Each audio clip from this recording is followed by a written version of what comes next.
The collection ghost: why some debts vanish while others haunt. Imagine a world where a debt collector is breathing down your neck, yet nothing happens. No lawsuits, no wage garnishments, and no real pressure.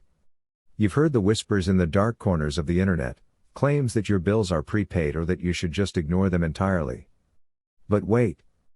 Before you buy into the fantasy, you need to understand the cold, hard mechanics of the game. It isn't magic, and it isn't a loophole. When someone ignores a collection and wins, it isn't because they were silent, it's because of how the account was positioned. In the world of high-stakes commerce, your position in negotiation determines whether a debt is zeroed out or if you're headed for a collision course with a judge. Not all collections are created equal.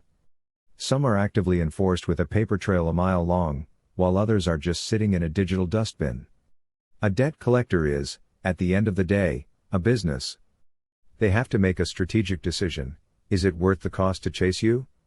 If you owe $10,000, but it costs them $10,000 in legal fees to drag you into court, they are going to cut their losses. Most third-party debt buyers purchase your debt for mere pennies on the dollar, often between 1 and 10 cents for every dollar of debt. If you owe $1,000, they likely paid $100 or less for it. If you hit them with a debt validation letter that makes their life difficult, they might decide that breaking even is a pipe dream and sell your file to the next sucker down the line. Why does the silence work for some and fail for others? It comes down to 5 critical factors: account size, the age of the debt, documentation strength, who actually holds the account, and the cost versus recovery. If a debt is past the statute of limitations, which can be anywhere from 3 to 10 years depending on your state, they've lost their legal teeth. Furthermore, if they aren't the legal holder in due course or if their documentation is weak, they have no standing to enforce anything. They make their money from the easy marks: the people who pay over the phone in a panic or the ones who ignore the summons until a default judgment is entered. Inaction isn't forgiveness, it's just bad positioning. Beware the guru who tells you to just stop paying without explaining the risks. That advice is dangerous because every account is a different animal.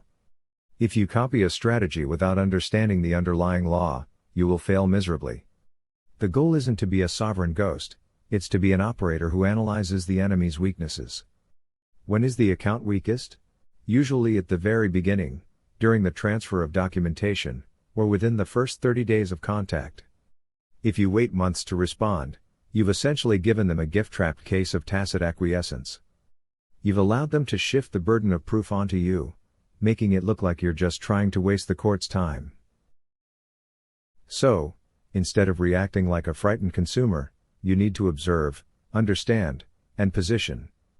Use the administrative process, debt validation and conditional acceptance, to force them to show their hand. Are they a debt buyer? Is the debt securitized? Do they have the original contract? If they can't answer, they can't collect.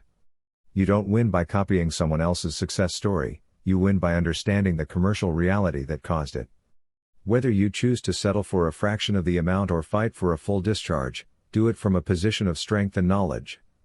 The system only has power over those who don't know the rules of the game. Please subscribe so you will be notified of new uploads. Press the like button, it helps our algorithm. Thanks for watching.